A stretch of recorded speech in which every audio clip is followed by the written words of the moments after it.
Баршаңызға сәлем достар. Арықтап, ПП ұстап жүрген қыздарға дәмді ПП апельсинді тортты дайындап көруге кеңес беремін. Дәмі өте ерекше, міндетті түрде жасап көріңіздер.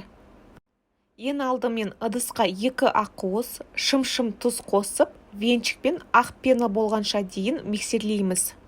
Басқа ыдысқа 1 сарыуыз айран құйып араластырамыз.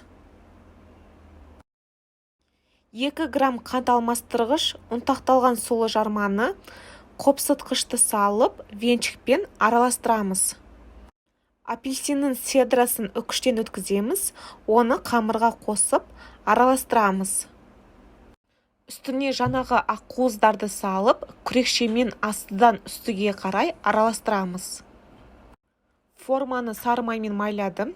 Қамырды формаға құйып, 180 градуста 30-35 минут пісіреміз. Крем жасаймыз.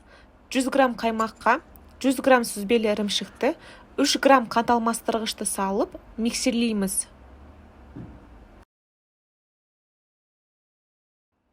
Бізге жаңағы апельсиннің соғы қажет болады. Пештен коржымызды шығарып, суытамыз, 2-ге бөлеміз.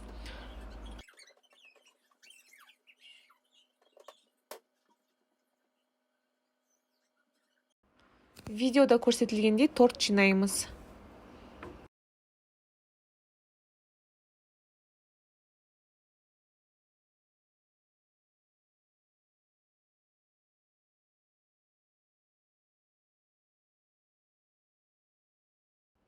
Үстіне қара шоколадты үкіштен өткіздім.